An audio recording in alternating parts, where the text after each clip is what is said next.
Bonsoir à tous, bienvenue dans ce journal. C'est un plaisir de vous retrouver en ce mardi 10 juin. Au sommaire ce soir, un nouveau procès pour trafic d'ice s'est ouvert ce matin au tribunal de Papeete. 8 individus étaient jugés pour importation de 9 kilos de drogue. Parmi eux, des personnes déjà impliquées dans des trafics de méthamphétamine. Avec un point de vue, celui de l'un des avocats, les réponses pénales seraient peu efficaces. La Polynésie, un exemple pour le reste du monde. Après le Rahui hier, les aires marines éducatives ont été présentées au public lors de la conférence des Nations Unies sur l'océan à Nice.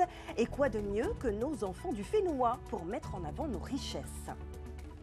Des courses de nuit et des sensations fortes sur les magnifiques sentiers de Moorea.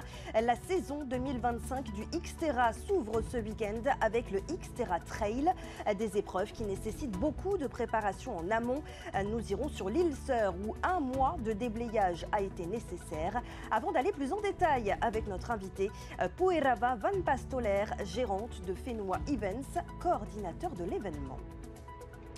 Enfin, opération délicate ce matin au parc Paufey. Une sculpture d'1 tonne a été transportée et entreposée dans les jardins du parc Paufey. Il s'agit d'une œuvre en pierre de Moorea sculptée par l'artiste Teva Victor. Un chef-d'œuvre à découvrir à la fin de ce journal.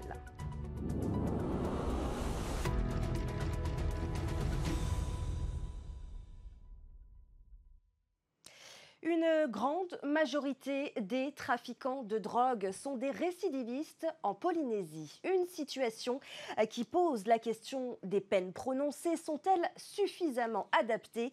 C'est la question soulevée par l'un des avocats des 8 prévenus à la barre ce matin. Des individus impliqués dans l'importation de 9 kilos d'ice depuis les États-Unis. Ils ont écopé de condamnations allant jusqu'à 8 ans de prison ferme. Le reportage de Sam Teinaouri. Les cachettes sont de plus en plus élaborées comme le mode opératoire. La mule qui a été dénoncée est arrêtée par les douaniers avec 2 kilos d'ice dissimulés dans ses bagages, pendant que 2 autres mules réussissent à faire passer le gros de la marchandise, soit près de 7 kilos. C'est le travail des enquêteurs qui a permis de faire tomber tous les membres du réseau, dont certains sont impliqués dans d'autres trafics d'ice. Certains prévenus ont reçu des menaces pour qu'elles se taisent ou modifient leurs déclarations durant les auditions ou au moment du procès. Ces agissements démontrent l'évolution malsaine du trafic de stupéfiants en Polynésie, mais selon les avocats de la défense, les réponses pénales seraient inefficaces. Quand vous enfermez les trafiquants, généralement ils sont enfermés ensemble, ce qui peut susciter de nouvelles idées, etc. Soit ça, soit vous avez des amendes douanières extrêmement lourdes qui plongent les personnes condamnées dans une situation financière catastrophique qui à mon sens, incite justement à la récidive, tout simplement. De 1 an à 7 ans de prison ferme ont été requis par le procureur de la République à l'encontre des 8 prévenus et de 900 millions d'amendes que les 4 importateurs devront payer solidairement. Si le juge suit les réquisitions, l'un des protagonistes ne sera libérable que dans 9 ans, le temps de remettre en question ses choix de vie ou le temps de mieux élaborer son prochain coup. Voilà, et en fin de journée, les prévenus ont donc écopé jusqu'à 8 ans de prison ferme. Au palais de justice, toujours, le verdict est tombé pour le maire de Mahina et des élus de la commune, poursuivis pour prise illégale d'intérêt et détournement de fonds publics. Ils ont tous été relaxés. L'émotion était vive à l'annonce de la décision. Laure Philibert, Mataihorei. C'est le terme de 5 ans de procédure. Le maire et 7 élus de Mahina étaient une nouvelle fois attendus au tribunal correctionnel de Papeete ce mardi. Un procès pour des soupçons de détournement de fonds et prise illégale d'intérêt. Les faits remontent à 2019. La commune est conviée à Gisborne pour les 250 ans du voyage de James Cook et Tupaya en Nouvelle-Zélande. Une subvention de 4 300 000 francs au bénéfice de l'association Aratea est alors soumise au vote pour couvrir les frais de déplacement de la délégation. À l'issue des plaidoiries, la procureure avait requis des amendes. Le tribunal correctionnel ordonne finalement la relaxe générale. Soulagé parce que ça fait quand même quelques années que ça dure et c'est un message fort qu'on envoie à tout le monde. Tous celles et ceux qui ont cru que j'allais tomber. La réponse est là. ce sont les choses qui ont été ramenées dans le bon droit des événements.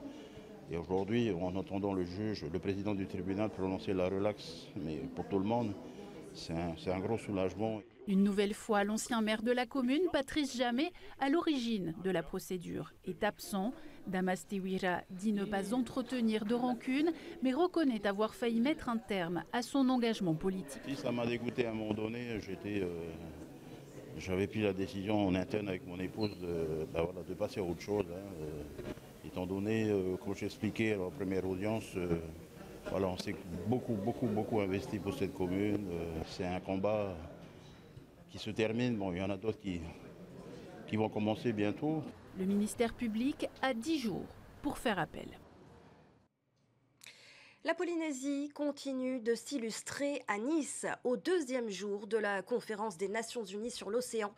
Des élèves du Fénois ont présenté les aires marines éducatives polynésiennes, de quoi inspirer là encore le reste du monde. Une fierté également pour nos enfants du Fénois. Emma Arnaud a assisté à cet événement. Au centre du diapo, nous pouvons voir un professeur de maths avec ses élèves en train de justement mesurer les dimensions de cette aire. Dans un monde dirigé par les adultes, voici un projet imaginé par des enfants.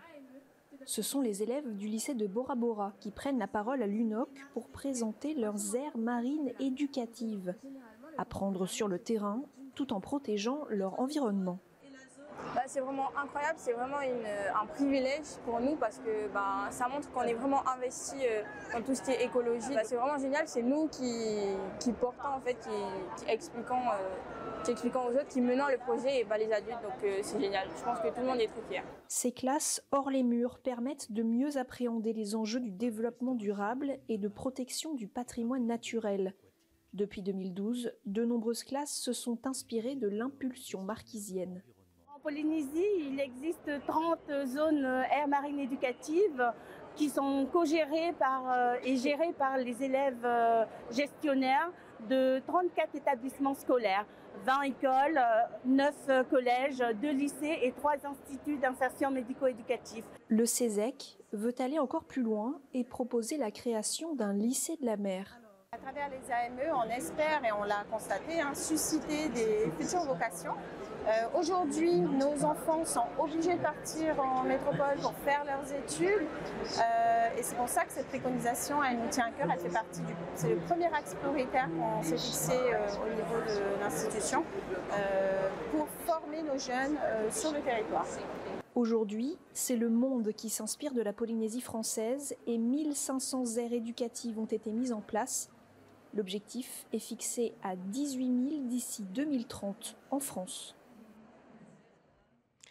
Les Hakaiki réclament une entrevue avec le président du pays. Après ses annonces en matière de protection du domaine maritime aux Marquises, nous vous en parlions hier, les élus avaient demandé à étendre leur zone de pêche réglementée jusqu'à 30 000 nautiques, mais ils n'ont pas été entendus par le pays selon eux. En effet, Moetai Broderson a annoncé une réduction de la zone de pêche artisanale à 15 000 nautiques. Écoutez les réactions de 2 maires des Marquises. Ils sont au micro de notre correspondante Emma Arnaud. Au moins qu'on puisse avoir une discussion. Mais là, on découvre l'annonce, la proposition ici à Nice. Nous, on préférait quand même que l'annonce soit, que le pays nous informe de cette annonce. Voilà. Mais là, ça a été quand même un choc pour nous. Parce que c'est un combat quand même qui a duré plus de 10 ans. Nous ne voulons pas attendre 2026. Les choses sont terminées pour nous. Pourquoi attendre 2026? Pour faire quoi exactement? Parce que toutes les choses ont été dites pendant toutes les réunions que nous avons tenues avec les armateurs, avec les gouvernements, avec le ministre en charge de la pêche. Pour nous, c'est le retour sur la Polynésie et dans les jours à venir doit se terminer par une rencontre avec notre président Moetai. Et je sais qu'il est un homme de sagesse et d'intelligence. Et je pense bien que ce rendez-vous important va se tenir avec les Hakaiki que nous sommes et également tous nos partenaires, surtout les armateurs, se mettre autour d'une table et de parler vrai. On parle le sport maintenant, avec cet événement phare du calendrier. Le Xterra Trail a lieu ce week-end à Moorea. Parmi les courses au programme, des circuits de nuit, des courses inédites qui nécessitent le nettoyage des sentiers que vont emprunter les coureurs. Un déblayage difficile mais nécessaire à la sécurité, comme nous le montre Naya Bennett. Tronçonnage, élagage, nettoyage, ils sont 13 jeunes du service adapté accompagnés de tuteurs et de sous-officiers à défricher et remettre en état les sentiers qui seront utilisés lors de la Xterra. Ça leur permet de mettre ce genre d'application. Là, on voit qu'il y a des arbres qui sont tombés. Donc ça, c'est le genre de choses qu'on n'apprend pas en formation. Donc là, on les met vraiment sur le terrain et là, on les met vraiment devant la réalité des choses. Et puis avec le climat et tout ce qui va bien. Donc porter le matériel, parce que là, on transporte les tronçonneuses, tout ce qui est souffleur, débroussailleuse. Et hier, on a été sur un parcours, on a fait 7 km. Donc il faut porter tout le matériel et en même temps, il faut débroussailler en avançant encore. Le RSMA interviendra 4 jours durant afin que les 2 sentiers qui seront empruntés de nuit soient praticables. Des sentiers de 44 et 24 km utilisés aussi bien par les athlètes, la population et les touristes. On fait une opération de nettoyage pour la Xterra, mais en même temps ça fait profiter à tout le monde pour le côté touristique. C'est des sentiers qui mènent vers des cols, le col des 3 Cocotiers, vers le col des 3 Pinus. Souvent on croise des touristes qui veulent se balader et puis là on se rend compte qu'il y a du boulot dans le nettoyage, il y a des arbres qui sont tombés. En fait c'est important que le pays entretienne régulièrement ces sentiers, ça fait partie du domaine public.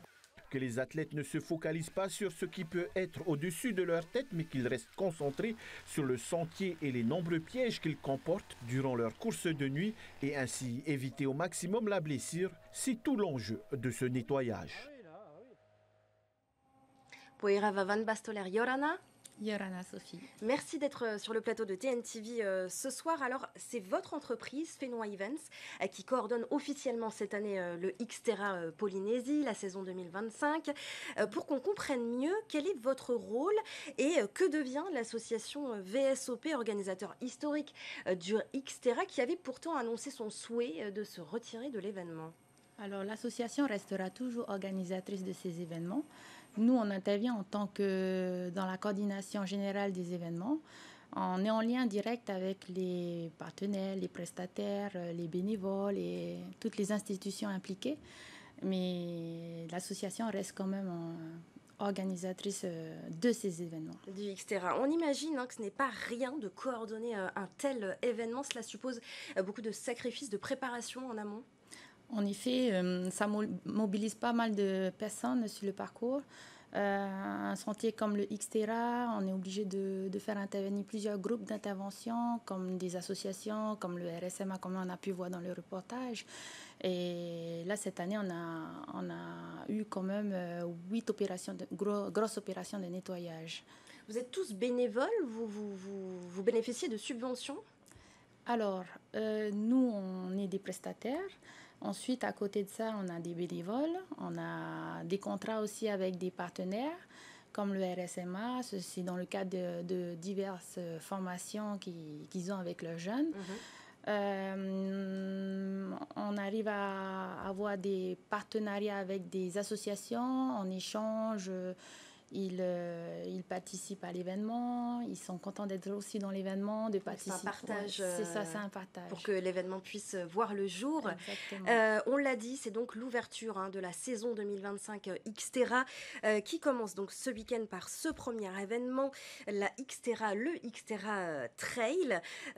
Combien de coureurs sont attendus? Est-ce qu'il y a de la nouveauté dans les parcours? Alors oui, chaque année, cet événement est devenu incontournable grâce à l'association VSOP. Cette année, nous avons réuni près de 1400 participants, avec près de 700 sur le parcours de nuit et 600 sur le parcours de jour. Parce qu'il y a 4 courses, il me semble, ou 5 5 courses. Alors, il y a le 42 km, le 21 km, le 12 km, la course populaire, le 3 km pour les enfants et le 1 km pour les tout petits. Alors ce n'est pas rien hein, de courir un ultra trail de 42 km, un véritable challenge. Est-ce que vous vous assurez de la bonne condition physique des athlètes, on imagine avant ou pendant la course? Alors, juste pour précision, ce n'est pas un ultra trail. Un 42 km, ce sont des distances dites un peu plus courtes. Hein, qu'un ultra trail. Un ultra trail, c'est à peu près 80 à 100 km. Et là, en fait, oui, en effet, c'est toute la préparation. C'est tout de même 42 km sur des sentiers très escarpés. Exactement. C'est très, très compliqué hein, pour les athlètes. Cette année, on avait souhaité de mettre l'accent sur tous les cols touristiques qui attirent pas mal de touristes sur ces cols-là. Donc le col des Trois Pinus, le col des Trois Cocotiers, le Belvédère, bien sûr, que tout le monde connaît. Et voilà, on voulait vraiment apporter, donner envie aux gens de découvrir, un peu redécouvrir hein, les sentiers de Moorea. Alors, hormis le trail de nuit, on l'a dit, il y a d'autres courses hein, tout au long du week-end. La saison 2025 s'ouvre, il y a 7 événements, mais il y en a 2 autres, il me semble, en août et en octobre. Est-ce que vous êtes prêts également pour ces 2 autres événements? C'est ça. Alors, on a mis en place cette année un Tahoe Challenge qui réunit toutes les épreuves phares de l'association VSOPXO. En même temps, ça permet de motiver les participants à rester motivés tout au long de l'année. Donc là, oui, il va nous rester 2 grands événements en fin d'année. Le 30 août avec la Trans-Tahitienne, l'Xterra Trans-Tahitienne et la Xterra Triathlon prévue en octobre. Est-ce qu'on pourra voir également cette année des athlètes de l'étranger, hein, de renom? Oui, alors chaque année, on arrive à faire venir des athlètes de renom grâce à l'intervention de Jean-Michel Monod, hein, qui a un réseau important à l'étranger. Donc voilà, cette année, on a prévu aussi de faire venir d'autres athlètes. Donc ça promet de belles compétitions. Merci beaucoup pour Irava Van Bastoler d'avoir été notre invitée ce soir. Merci Sophie. Opération délicate. Ce matin, au parc Paufey, une œuvre de l'artiste Teva Victor a été transportée dans les jardins publics pour y être exposée. Une œuvre d'1 tonne en pierre de Moorea. Il aura fallu technicité et minutie à l'équipe pour parvenir à poser cette création en toute sécurité, comme nous le montrent Mere Teato et Jantino Rua. À peine arrivé sur le site où la sculpture sera installée, le stress monte pour l'artiste Teva Victor. Son œuvre, un visage métis tatoué au motif polynésien sur de la pierre phonolite. Il faut l'installer en 2 temps, d'abord le socle puis la tête. On peut comprendre que le fait de soulever 1 tonne et en plus, comme elle est posée sur un axe en inox plein, donc il faut la positionner absolument verticalement. Donc c'est tout un travail, une technicité que je remets le sort de la sculpture entre les mains du technicien.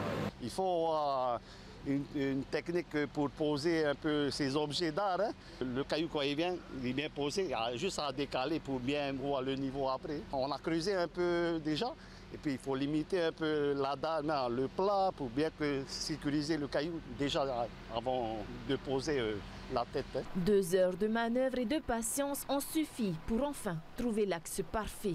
C'est réussi. Les agents du pays, le grutier et l'artiste peuvent enfin souffler. Et là, c'est posé. Donc je suis content. C'est un endroit qui est disponible pour toute la population, visible par tous. Je suis content qu'aujourd'hui, la population puisse en profiter. Ouais. Les premiers passants sont surpris par la présence de cette œuvre imposante. Je viens de Nukuhiva, donc du coup, il y a des tontons qui sont sculpteurs et tout. Je ne m'y connais pas forcément à 100% dans ce domaine, mais visuellement parlant, je trouve que les tikis, c'est emblématique, c'est notre patrimoine. Peut-être comme prochaine sculpture à mettre, un tiki, ça serait intéressant. Combien de temps restera cette œuvre dans les jardins de Paufey? Difficile à dire, elle est à vendre. Si un acheteur se manifeste, la place se libérera et Teva Victor pourra alors en exposer une autre dans ce jardin public. Et nous arrivons au terme de ce journal. Merci de l'avoir suivi. Juste après, retrouvez Ciné Noui. Ramzi Malouki explore ce soir le parcours de ces humoristes passés du stand-up au grand écran. Ce sera suivi de l'émission de divertissement Koh-Lanta. Enfin, de 2 épisodes de la série Les Chemins de l'étrange. Excellente soirée sur TNTV. À demain pour de nouvelles actualités. Retrouvez ce journal en replay sur notre site internet et notre application mobile TNTV.